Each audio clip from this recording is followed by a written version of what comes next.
என்ன நடக்கின்றது உங்களுக்குள்? எதை நடத்த முயற்சி செய்கின்றார்கள்? எதை நடத்த இறைவன் முனைப்படுத்துகிறார்? எது கர்ம வினை? எது நம் உண்மையிலேயே மிக முக்கியமான பிரச்சனை? இதை பற்றி முழுமையாக நாம் இன்று பார்த்து விடுவோம். சற்று உங்கள் கவனத்தை ஆழப்படுத்துங்கள்.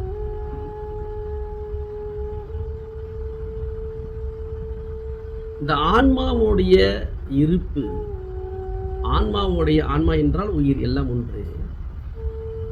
இந்த இருப்பு ஆனந்தமயமானது. இது முதல் விஷயம். ஆனந்தத்தில் இயங்குகின்றது, ஆனந்தத்தில் வெளிப்படுத்துகின்றது, ஆனந்தத்தை எதிர்பார்க்கின்றது. இப்ப என்ன நடக்குதுன்னா, 6 வயசு அல்லது 7 வயசுக்கு பிறகு இந்த நான் என்கின்ற அகங்காரம் உருவாகுது. வாழ்வில் முறை, சமூகம் இதை உருவாக்குகின்றது. ஒவ்வொரு மனிதனுமே குழந்தையாய் இருக்கும்போது அவ்வளவு தெய்வீக ஆனந்த சக்தி வெளிப்படுகின்றது. அதனால குழந்தையும் தெய்வமும் ஒன்றுன்னு சொல்றோம். 5 வயசு 6 வயசுக்கு அப்புறம் இந்த குழந்தைக்குள்ள சுழற்சி முடிச்சுகள் உருவாகுது. இந்த நான் தன்மை, அதற்கு பிறகுதான் தெய்வீகத்தன்மை வெளிப்படாமல் தடுக்கின்றது. தெய்வீகத்தன்மையை உணர முடியாம போகுது. அந்த ஆனந்த சக்தியை, கேரக்டர் இல்லாத ஸ்பேஸ், ஆனந்த உணர்வு. எல்லா பிரச்சனைக்கும் காரணம், நீங்கள் அனுபவிக்கின்ற எல்லா நோய்களுக்கும் பிரச்சனைகளுக்கும் காரணம் ஒன்றே ஒன்றுதான்.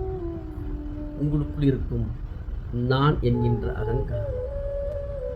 அந்த உணர்ச்சி முடிச்சுதான் தவறான முடிவுகளை எடுக்க வைக்கின்றது. ஒரு சூழ்நிலையை முழுமையாக புரியாமல் தடுக்கின்றது. நிதானத்தை இழக்கச் செய்கின்றது. மன அமைதியை தடுக்கின்றது. நான் தான் பெரியவன், நான் தான் புத்திசாலி, நான் தான் பெரிய கோடீஸ்வரன், எனக்கு எல்லாமே தெரியும் என்கின்ற அகங்காரத்தையும் உருவாக்குகின்றது. இறைவன் மீது பக்தி செலுத்தாமல் தடுக்கவும் செய்கின்றது. மிக முக்கியமான விஷயம் பயம். வாழ்க்கை என்னாகுமோ என்கின்ற பயத்தையும் உருவாக்குகின்றது. காரணம் இல்லாத பயத்தையும் உருவாக்குகின்றது.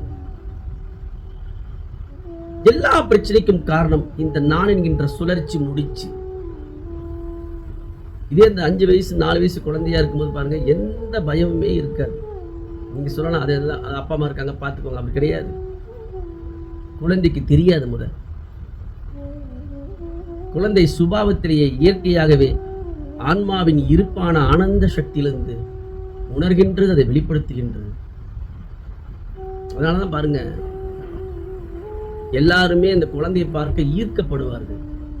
ஏன் குழந்தையை பார்த்து சந்தோஷம் வருது? ஏன் குழந்தை முகத்தை பார்த்தோன்னா ஆனந்தம் போகுது? ஏன் ஒரு நிம்மதி கிடைக்குது? குழந்தைங்களுக்கு என்ன செஞ்சுது? எதுவுமே செய்யல.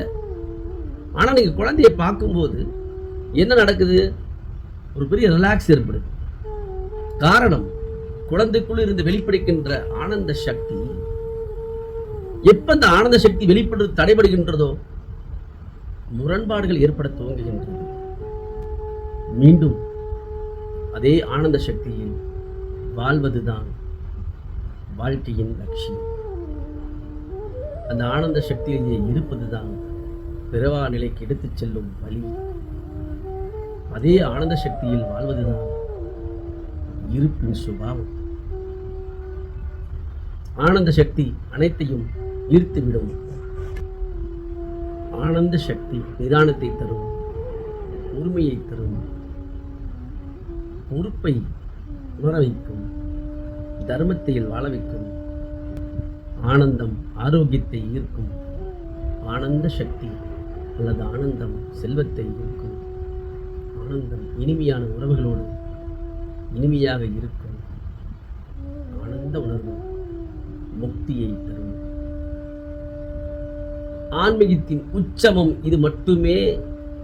எதற்காக யோகா பண்றோம், எதற்காக தியானம் பண்றோம், எதற்காக பக்தி பண்றோம், எதற்காக கர்ம யோகம் பண்றோம், சேவை பண்றோம், எதற்காக அன்னதானம் பண்றோம், இது எல்லாத்துக்கும் ஒரே ஒரு பதில் தெரிந்து கொள்ள வேண்டும். என்னுள் இருக்கும் ஆன்மாவின் இருப்பான ஆனந்தத்தை உணர்ந்து ஆனந்தமாக வாழ்க்கையை வாழ்வது. ஏதோ சக்திகளை குடித்துக் கொண்டு நாம் வாழ்க்கையில் தேவையானவற்றை சாதித்தாலும் கூட நிறைவோ திருப்தியோ நடக்கப் போவதும் இல்லை. நீங்கள் அடைய வேண்டியதும் உணர வேண்டியதும் ஒன்றே ஒன்றுதான்.